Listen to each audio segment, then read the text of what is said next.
gue lihat saat ini banyak tempat-tempat baru, makanan-makanan baru yang lagi didirin gitu ya, daerah rumah maupun dekat tempat kerja gitu ya. Gue liatin ada nasi kapau pangeran baru atau kayak semacam mixu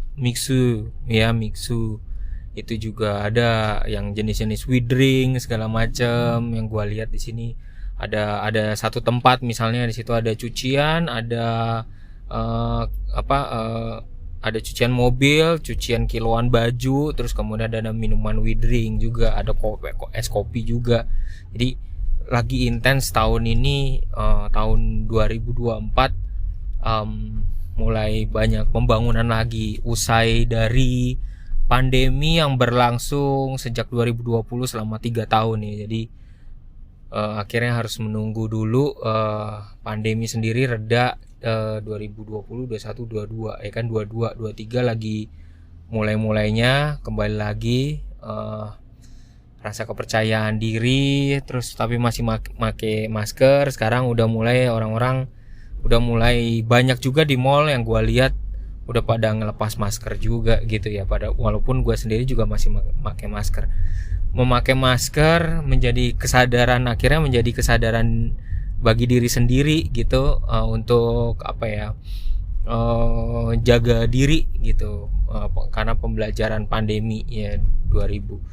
Kayaknya ini belum ada risetnya sih, maksudnya tren masalah pandemi 2000 dari 2020 yang terjadi terus, dampaknya apa ke orang-orang ya, soal jadi kebiasaan apa yang terjadi. Yang pastinya sih pakai masker, tapi juga orang masih masker juga ya kalau ke mall-mall gitu. Nggak ada yang aturan baku yang netepin supaya masker dilepas. Tapi usai masker ini, kegiatan usaha-usaha mulai bangkit perlahan, dan ada yang model baru akhirnya baru gitu, baru muncul, coba usaha ini, coba usaha itu.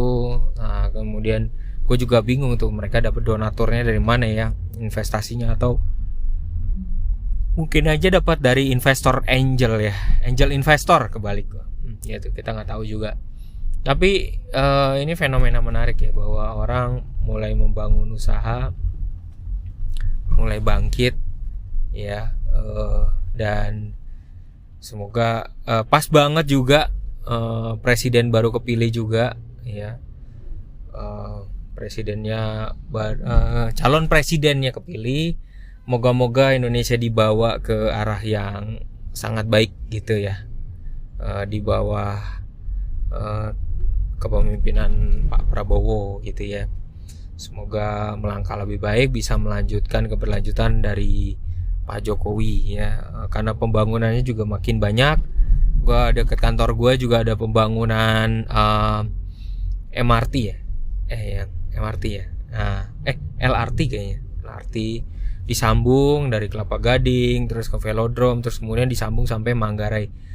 Moga-moga adanya transportasi umum ini juga biaya semakin murah, dan semuanya perjalanan kita terjangkau.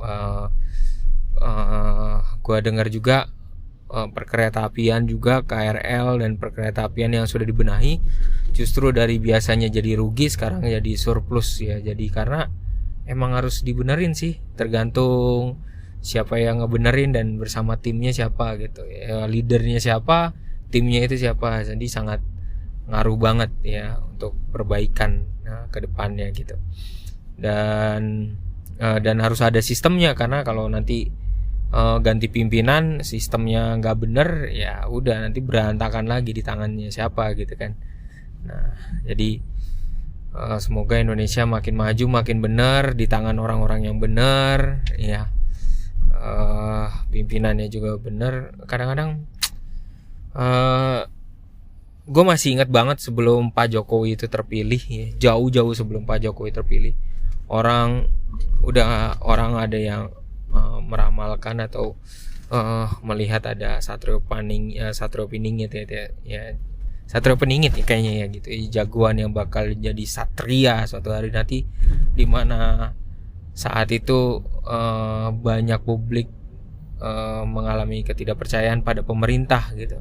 Dan gua rasa feeling gua kok kuat pilihan ini jatuh di Pak Jokowi sebagai Satrio Piningit ya, yang gua ngerasa di bawah kepemimpinannya tuh slow tapi fokus pada kerja, dan kepuasannya kalau nggak salah 80% ya, berarti kan itu tinggi banget ya di antara presiden-presiden yang lain.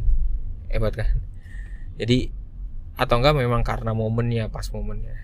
Kita juga berdoa buat situasi di luar sana, di mana Indonesia masih sangat-sangat beruntung, di mana di luar sana justru perang antar negara, terus kemudian konflik antar negara juga sampai hancur-hancuran, sampai berarti kan orang nggak bisa sekolah, orang nggak dapat pendidikan yang layak, terus kemudian malah yang diperebutkan ya sifatnya politik gitu ya, jatuhnya ke politik. Dan gue sih bersyukur banget orang Indonesia tuh masih ya punya simpati yang luar biasa untuk mengirimkan bantuan ke sana gitu, luar biasa.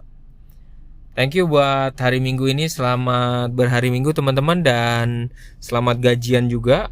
Ini masa-masa gajian, jangan sampai lupa selalu di ritual 27, yaitu memasukkan dan